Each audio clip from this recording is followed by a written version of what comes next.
वो दिन कैसे रहे होंगे जब लोग बजट के बारे में नहीं जानते थे। हजारों लाखों साल पहले जब किसी को पढ़ना लिखना नहीं आता था, सभ्यता भी नहीं थी, तो स्वाभाविक रूप से बजट भी नहीं होता था, न घर का न देश का। उस समय भी मौसम बदलता ही था, बच्चे तब भी पैदा होते थे। जब बजट नहीं था तब भी लोग खुश रहते होंगे। अब हम फिर उसी जमाने की तरफ बढ़ रहे हैं। कोरोना में पैसे हैं पर बाजार जाने की हिम्मत नहीं है, तो घर का बजट किस काम का। वक्त का पहिया घूम रहा है। शायद हम फिर वहीं पहुंच जाएंगे जब बजट नहीं होता था। होता भी था तो कहीं पेश नहीं होता था। कोई भी चीज तभी तक सुंदर लगती है जब तक वो पेश नहीं हो जाती, चाहे बजट हो या कुछ और। पेश होने के बाद तो उस चीज में कमियां ही कमियां निकलने लगती हैं।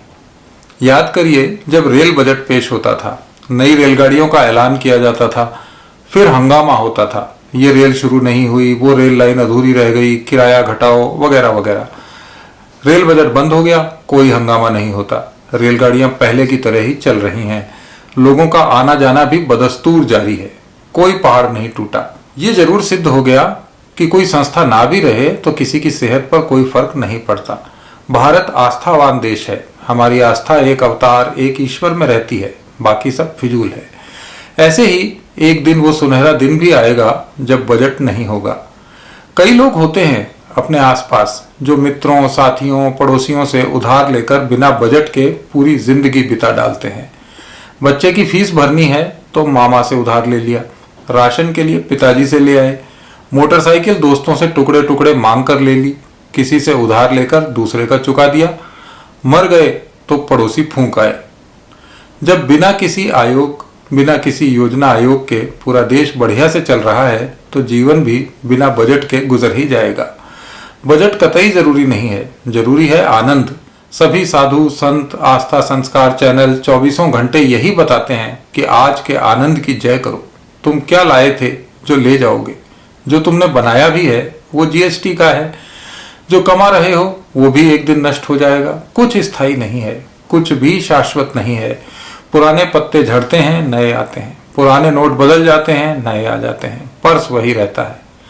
जैसे आत्मा अजर अमर है, शरीर बदलता रहता है। मैंने अपने जानकार एक अर्थशास्त्री से एक बार कहा कि इस बजट की जरूरत भी क्या है। उसने 3 शब्दों में उत्तर दिया, तुम मूर्ख हो। मैंने पूरी विनम्रता से अपना सवाल दोहराया तो वो बोला, तुम कभी नहीं समझोगे। अरे बजट के बिना प्लानिंग कैसे होगी, योजना कैसे बनाओगे, पैसे का इंतजाम कहां से करोगे, मुल्क कैसे चलेगा। मैंने कहा तो इसका मतलब सब बजट से होता है।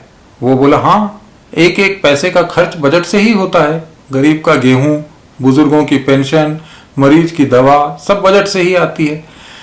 मैंने पूछा तो ये महापुरुषों के बंगले, अफसरों की कारें, विदेशों के दौरे, इस सब का पैसा भी बजट से ही आता होगा। अर्थशास्त्री बोला हाँ, ये सब भी बजट से ही आता है। मैंने कहा तो भाई इसमें कटौती नहीं हो सकती। अफसर अगर अपनी गाड़ी से दफ्तर आ जाएगा तो क्या थक जाएगा? महापुरुष छोटे घर में रह लेगा तो क्या जनता की सेवा नहीं होगी? वो बोला ना, ऐसा नहीं हो सकता, ऐसा पहले भी कभी नहीं हुआ। पुराने जमाने में भी राजा का रथ भी किसान के लगान से ही चलता था, उसके दरबारी भी पैदल नहीं चलते थे। ये नहीं हो सकता। तो क्या हो सकता है? मैंने पूछा। वो बोला हो वही सकता है भाई जो होता आया है। पैसा पब्लिक से आता है और पब्लिक पर ही खर्च किया जाता है। बीच के लोग तो सिर्फ अपना मेहनताना लेते हैं और ये मजदूरी वो हमेशा लेते रहेंगे। मेरी समझ में आ गया, बजट अजर अमर है, वो अनादि अनंत किस्म का है। वो तैयार होगा, पेश किया जाएगा, कोई उसे जन कल्याणकारी और कोई जन विरोधी बताएगा। अगर इनकम हुई तो टैक्स बढ़ेगा, नहीं हुई तो कुछ और बढ़ जाएगा। कभी कार सस्ती होगी तो पेट्रोल महंगा हो जाएगा, कभी मोबाइल फोन सस्ता होगा तो उसकी बैटरी की कीमत बढ़ जाएगी। बजट दरअसल एक ब्यूटी पार्लर की तरह है जो झुर्रियों को हटाता है, मिटा नहीं पाता। मिटाना उसके बस के बाहर की बात है। उम्मीद है वो दिन भी आएगा जब न बजट बनेगा न पेश होगा। वो भगवान की तरह सर्वत्र होगा पर आपको नजर नहीं आएगा, उसे सिर्फ महसूस किया जा सकेगा। वो बजट न सुहाएगा न अखरेगा। बजट का क्या है, उसके बिना भी चल जाएगा।